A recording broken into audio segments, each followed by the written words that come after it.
اور راستے میں جو ہے لوگوں کو لوٹ لیا کرتا تھا. یہی محرم کا چاند شروع ہو گیا, اس نے اپنی حرکت کو نہیں چھوڑا. وہ اپنا مگن تھا, اپنے دنیا میں مگن تھا, اپنے زمانے کا بھائی تھا, ہر کو لوٹ لیا کرتا تھا, مار دیا کرتا تھا. ایک صاحب تھے مولوی صاحب, وہ مجلس پڑھنے کے لیے گئے اپنے گاؤں سے دوسرے گاؤں. اس زمانے میں کیا ہوتا تھا کہ یہی گھوڑے اور خچر یہ ہوا کرتے تھے, ان سے لوگ جو ہے جاتے تھے. تو اب رات ہو گئی مجلس پڑھنے کے بعد, وہ نکلے تو لیکن انہیں لگا کہ ہم نہ جا پائیں گے, تو وہ ایک جگہ رکنے والے تھے. اسی اسنا میں علی گنداوی, یہ جو چور تھا, ڈکیت تھا, اس نے وہیں پر مولانا کو روکا, اور روکنے کے بعد اس نے کہا جو ہے سب نکال دو. یہ کہنے لگے کہ بھائی تم کون ہو جو ایسی حرکت کر رہے ہو؟ تمہیں معلوم نہیں ہے کہ محرم کا چاند نمودار ہو چکا ہے اور ابھی بھی تم نے یہ حرکت نہیں چھوڑا ہے؟ تم علی کے چاہنے والے ہو, تم مولا حسین کے چاہنے والے ہو, اور تم وہی حرکت ابھی بھی کر رہے ہو. میرے جوانوں, محرم ہمارے درمیان سے جا رہا ہے, اگر وہی حرکتیں ہمارے پاس باقی رہ گئی تو نہ ہمارے مجلس کا فائدہ ہوا, نہ فرش اعضا کا فائدہ ہوا. ہماری زندگی میں بدلاؤ آنا چاہیے, زندگی میں بدلاؤ آنا چاہیے. اس کے بعد اس کے زار و قدار آنکھوں سے آنسو آنے لگے اور وہ رونے لگا, گریہ کرنے لگا. کہا اللہ اچھا ایسا کرو کہ اب آپ میرے لیے ایک مجلس پڑھ دیں. کہا مجلس کوئی ہے تو نہیں, کس کے سامنے مجلس پڑھیں گے؟ کہا میں ہوں نا, میرے سامنے آپ مجلس پڑھ دیں. مجلس تو آپ کو پڑھنا پڑے گا. مجلس پڑھنے لگے. کہا نہیں نہیں, یہ نہیں مصائب پڑھو, مصائب ابو الفضل عباس کے پڑھو. مولا حسین جب کسی سے محبت کرتے ہیں تو اس کے دل کو کتنا نرم بنا دیتے ہیں, اور وہ انسان کہاں سے کہاں پہنچ جاتا ہے. اس کے بعد اس نے, ذاکر نے باب الحوائج کے مصائب پڑھے, بہت رویا, بہت گریہ کیا اس نے, اور کہا اب یہ زبان ہماری بہت آلودہ ہے اور یہ جسم بھی بہت آلودہ ہے گناہوں سے, لہٰذا اب آپ کریں کہ زیارت پڑھا دیں, اور زیارت پڑھانے کے بعد مولا حسین سے یہ کہہ دیجئے کہ اب علی گنداوی وہ نہیں رہا جو ابھی تک تھا, مولا اسے معاف کر دیجئے. ذاکر نے کرایا, وہ شخص گھر آیا. گھر آنے کے بعد اس نے اپنے کچھ کپڑے لیے اور اپنی بیوی کو یہ بتایا کہ میں جا رہا ہوں مولا کی نوکری کرنے کے لیے, اور یہ کہہ کے چلا گیا. اب ذاکر جب اس گاؤں میں پہنچے مجلس پڑھنے کے لیے تو وہاں پر لوگوں سے بتایا, لوگوں نے کہا ارے علی گنداوی شریف ہو گیا ہے, چلو آؤ مبارکباد دے کر آتے ہیں. جب آئے معلوم کیا, زوجہ نے بتایا وہ تو چلے گئے یہاں سے, اور وہ پہنچے کہاں, مولا کائنات کے روضے میں, اور وہاں پر آیت اللہ شیرازی تھے جو نماز پڑھاتے تھے, اور جانے کے بعد ان کی صحبت میں رہنے لگا. آیت اللہ کی صحبت میں, ایک ایسا شخص جا کے آیت اللہ کی صحبت میں, اور ان کے ساتھ مستقل نمازوں میں رہتا تھا, دعاؤں میں رہتا تھا, ہر جگہ موجود رہتا تھا. اور ایک دن ایسا ہوا کہ کچھ لوگ آئے, کہنے لگے آیت اللہ شیرازی سے کہ آقا چلیے ایک نماز پڑھا دیجئے, نماز جنازہ پڑھا دیجئے. انہوں نے کہا کہ ظہر و عصر کے درمیان کا وقت ہے, اس وقت میں ہم تمہیں پڑھا دیں گے. اور اس کے بعد ظہر کی نماز تمام ہوئی, اور جیسے ہی قریب بڑھے دیکھا کہ وہ شخص زندہ ہو گیا. وہ شخص زندہ ہو گیا جس کی نماز جنازہ پڑھانی. دیکھیے جب مولا بدلتے ہیں کسی کو تو کس طریقے سے بدل دیتے ہیں. اور اب جیسے ہی وہ شخص زندہ ہو گیا, لوگوں نے کہا پھر آغا یہ قبر کو بند کر دیا جائے. کہا رکو ابھی میں پہلے عصر کی نماز پڑھ لوں. ادھر عصر کی نماز پڑھی, سجدہ شکر کے لیے علی گنداوی گیا تو سجدہ شکر سے پھر سر نہ اٹھا. لوگوں نے آیت اللہ سے پوچھا, کہا جانتے ہو اس نے کیا کہا تھا جانے کے بعد؟ کہا مولا میں نے آپ کی خاطر سب کچھ چھوڑ دیا تھا اور سب کچھ لٹا دیا ہے, اور آپ کے خاطر میں نے اپنی زندگی بدل دی تھی. کیا یہ ممکن ہے کہ یہی قبر ہو اور آپ کے یہاں میں دفن کر دیا جاؤ؟ اللہ اکبر. اس کے بعد اس شخص کو وہاں دفن کیا گیا. یعنی مولا حسین کے دلوں سے اگر آپ قریب ہو جائیے ان سے تو کیسے کس طریقے سے ہمارے دلوں کو وہ جکڑ کے اور بدل دیتے ہیں, اور ہم لوگ محبت کی طرف چلے جاتے ہیں. یقیناً اگر ہم ایسے مولا حسین کو چاہنے والے ہیں اور ماننے والے ہیں تو ہم کو اپنے اندر تبدیلی لانا ہے. میرے جوانوں, ہم نے اول تاریخ سے 2 مہینہ 8 دن مولا حسین کا غم مناتے ہیں اور فرش عزا بچھاتے ہیں, ان مجلسوں میں آتے ہیں. کم سے کم اتنا تو یہ دکھائیے کہ ہم مولا آپ کی مجلس میں گئے تو جو اب تک یہ گناہ کرتے تھے اب نہیں کرنے لگے. خدا کی قسم مولا حسین آپ کو بہت قریب کر لیں گے اپنے سے، ہمیں بہت قریب کر لیں گے اپنے سے۔ بس میں نے اپنی بات کو تمام کر دیا۔ جس وقت قافلہ چلا ہے اور مکے سے نکلا ہے، کچھ ہی دور گزرا تھا کہ مولا حسین نے کہا خیمے لگا دو۔ جناب عباس نے کہا آقا ابھی چلے ہیں تو خیمہ صرف آپ کا لگایا جائے یا سب کا لگا دیا جائے؟ کہا نہیں صرف میرا لگا دو خیمہ، چونکہ ایک مقام ہوتا ہے کہ کہاں تک پہنچ کے خیمہ کو لگانا ہے۔ تو بہرحال یہ ایک ایسا مسئلہ تک چلے تھے اور تھوڑا سا باہر نکلے اور خیمہ لگانے کی بات آ گئی، خیمہ لگا دیا گیا۔ اسی اسنا میں کیا دیکھا کہ جناب عبداللہ ہیں جو چلے آ رہے ہیں، آپ کو کم دکھنے لگا تھا، لہٰذا وہ دونوں بچے جو ہے آپ کی خاطرداری کرتے تھے، تیمارداری کرتے تھے۔ آپ دونوں بچوں کو لیے ہوئے آئے۔ ادھر جناب زینب نے جب دیکھا عبداللہ آ رہے ہیں تو گریہ کرنا شروع کر دیا، رونا شروع کر دیا۔ اب جناب عبداللہ آئے، سیدھا کہاں گئے؟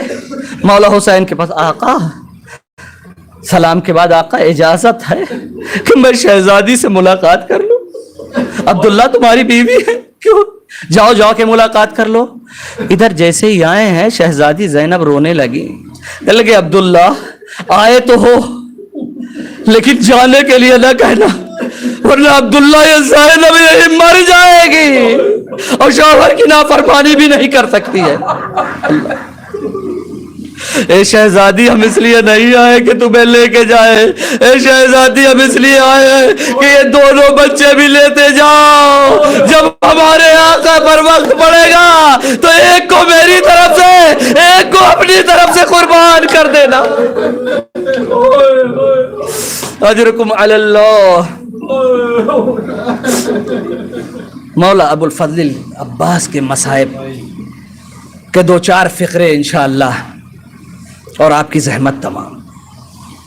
امام زین العابدین علیہ السلام ہیں، بیٹھے ہوئے ہیں، صحابی ہے کوئی، اتنے میں دیکھا کہ پردہ ہٹا اور ایک بچہ داخل ہوا۔ وہ بچہ جیسے ہی داخل ہوا چوتھے امام جگہ سے کھڑے ہو گئے اور قریب گئے، اس بچے کو گود میں اٹھا لیا اور لا کے پھر اس کو اس بچے کو کھڑا کرا دیا۔ اب وہ جب تک وہ بچہ موجود رہا چوتھے امام کھڑے رہے، اور جب وہ بچہ چلا گیا اندر اب چوتھے امام بیٹھے۔ صحابی نے پوچھا مولا یہ اتنا سا چھوٹا سا بچہ کون ہے کہ جب آیا تو آپ نے اس کا استقبال کیا، جب تک چلا نہیں گیا آپ کھڑے رہے؟ کہا تمہیں نہیں معلوم یہ میرے چچا ابو الفضل عباس کا پوتا ہے، اور ابو الفضل عباس وہ ہے کہ جنہوں نے میرے باپ پردے کو بچا رکھا تھا جب تک آپ موجود، کسی میں ہمت نہیں تھی۔ جب 2 تاریخ کو وارد کربلا ہوا ہے اور وہاں پر خیمے نصب کر دیے گئے ہیں تو سوار پر سوار آ رہے ہیں، ظالموں کے جوق در جوق سوار آ رہے ہیں۔ اتنے میں شمر بھی آیا، اور جب آیا تو اتنی گرد اڑی کہ جناب زینب کا دل دہل گیا۔ بار بار بلاتی تھی بھیا حسین کو کہ حسین میرا پردہ تو سلامت ہے نا، میرا پردہ تو سلامت ہے نا؟ ہاں بہن پردہ سلامت ہے، ہاں بہن پردہ سلامت ہے۔ آخر میں مولا حسین نے کیا کیا؟ علم کو لیا، لے جا کر خیمے کے پاس نصب کر دیا۔ اے بہن زینب جب تک یہ علم موجود ہے سمجھنا پردہ سلامت ہے، سمجھ لگ کہ پردہ سلامت ہے۔ ہاں وہ وقت بھی آیا کہ جب عباس اجازت کے لیے آئے، ایک ذاکر ہے جو مولا ابو الفضل عباس کے مصائب پڑھ رہا ہے، چوتھے امام بیٹھے ہیں، جیسے ہی غازی ابو الفضل عباس کا نام آتا ہے مولا کھڑے ہو جاتے ہیں۔ اس نے کئی مرتبہ مولا ابو الفضل عباس کا نام لیا، ہر بار کھڑے ہو گئے۔ ذاکر نے مجلس کو ختم کر دیا، مولا نے سوال کیا آخر تو نے مجلس کو کیوں ختم کر دیا؟ مولا میں نے یہ غور کیا ہے کہ جب بھی ابو الفضل کے مصائب پڑھتا ہوں تب آپ اٹھ کے کھڑے ہو جاتے ہیں۔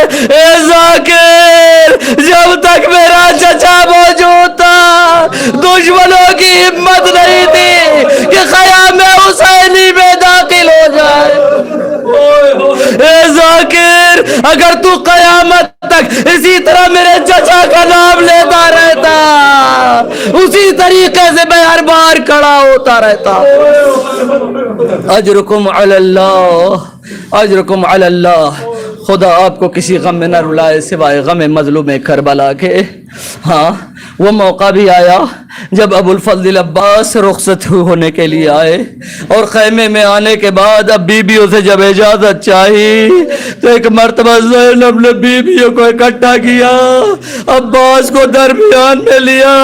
اے بیویوں مجھے معاف کرنا, جب میں مدینے سے چلی تھی تو تمہارے پردے کی ضمانت لی تھی, لیکن اب یہ زینب تمہارے پردے کی ضمانت نہیں ہے. الا لعنت اللہ علی قوم الظالمین رضا بقضائہ تسلیما لامرہ سیعلم الذین ظلموا ای المنقلب ينقلبون انا للہ و انا الیہ راجعون. پروردگار بحق محمد و آل محمد اس مختصر سی عبادت کو قبول فرما. پروردگار بحق محمد و آل محمد جہاں جہاں بشیان حیدر کرار ہیں سب کی جان مال عزت آبرو کی حفاظت فرما. پروردگار بحق محمد و آل محمد جو بھی اس مجلس میں تشریف فرما ہیں اور غازی ابو الفضل عباس کے مصائب سنے ہیں, پروردگار تجھے غازی کا واسطہ ان کے قرض کو غیب سے ادا فرما دے. جو مریض ہیں ان کو شفاء کامل و عاجل عنایت فرما. پروردگار بحق محمد و آل محمد مراجع کرام کا سایہ ہمارے سروں پر باقی رکھ. ہمارے امام کے زمانے ہمارے امام زمانہ کے ظہور میں تعجیل فرما اور ان کے اعوان و انصار میں شمار فرما.